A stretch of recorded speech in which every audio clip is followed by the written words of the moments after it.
ഈ കേരളത്തിൽ നിരവധിയായ അഴിമതി കഥകൾ പുറത്തു വന്നു. പ്രഖ്യാപനങ്ങൾ മാത്രമാണ് നടക്കുന്നത്. അഴിമതിയുടെ നിരവധി കഥകൾ പുറത്തു വരാനുണ്ട് എന്നാണ് അദ്ദേഹം പറയുന്നത്. അത് വരാനുണ്ടെന്നുള്ളത് ശരിയാണ്. പക്ഷേ അത് BJPയുടെ പ്രധാനപ്പെട്ട ചില നേതാക്കളെ ചോദ്യം ചെയ്താലാണ് അറിയുക. തിരുമല അലിൻ എങ്ങനെയാണ് ആത്മഹത്യ ചെയ്തത്, എന്തുകൊണ്ട് അദ്ദേഹത്തിന് ആത്മഹത്യ ചെയ്യേണ്ടി വന്നു? BJPയുടെ തിരുവനന്തപുരത്തെ മറ്റൊരു സംസ്ഥാന നേതാവ് സുരേഷ് ഉണ്ട്. അദ്ദേഹം എന്തുകൊണ്ടാണ് ലക്ഷക്കണക്കിന് രൂപ വായ്പ എടുത്ത് തിരിച്ചടയ്ക്കാൻ ഇപ്പോൾ ഉത്തരവ് വന്നിട്ടുള്ളത്?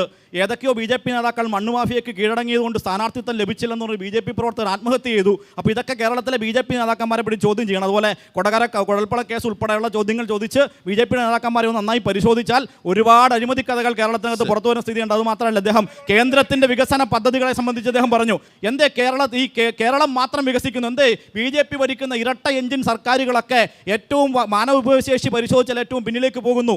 സുസ്ഥിര വികസന സൂചികയിൽ എന്തുകൊണ്ട് കേരളം ഒന്നാവും? ഇദ്ദേഹം പറഞ്ഞു, വികസനത്തിൻ്റെ മുഖച്ഛായ മാറിയിട്ടില്ല, എന്തുകൊണ്ട് കേരളം ഒന്നാവോ നിൽക്കുന്നു? ഈസ് ഓഫ് ഡൂയിങ് ബിസിനസ്സിൽ എന്തുകൊണ്ട് തുടർച്ചയായി ടോപ്പ് അച്ചീവറായി ഈ കേരളം മാറുന്നു? എന്തുകൊണ്ട് ഈ നമ്മുടെ സ്റ്റാർട്ടപ്പ് മേഖലയിൽ ഏറ്റവും മികച്ച സംസ്ഥാനമായി കേരളം മാറുന്നു? എന്തുകൊണ്ട് ഇതുപോലൊരു ഭവന പദ്ധതി നടപ്പിലാകുന്ന ഒരേ ഒരു സംസ്ഥാനമായി കേരളം നിലനിൽക്കുന്നു? ഇതെല്ലാം മുഖച്ഛായ മാറിയിട്ടില്ല എന്ന് പറയുന്നത്. മുഖച്ഛായ മാറിയിട്ട് നിങ്ങൾക്ക് കാണാൻ കഴിയില്ല. BJP ഉദ്ദേശിക്കുന്ന മുഖച്ഛായ മാറണമെങ്കിൽ ഈ മങ്ങാട്ടുകളിൽ ഒരു വർഗീയ സംഘർഷം ഉണ്ടാവണം, കുറേ ആൾ കൊല്ലപ്പെടണം. അപ്പോൾ BJP പറയും, ഇതാ ഇവിടെ മുഖച്ഛായ മാറിയിരിക്കുന്നു, ഗുജറാത്ത് പോലെ UP പോലെ ഒക്കെയായി മാറിയിട്ടുണ്ട്. അങ്ങനെയൊന്നും ആവുന്ന കേരളം നിങ്ങൾ സ്വപ്നം കാണുകയേ വേണ്ട.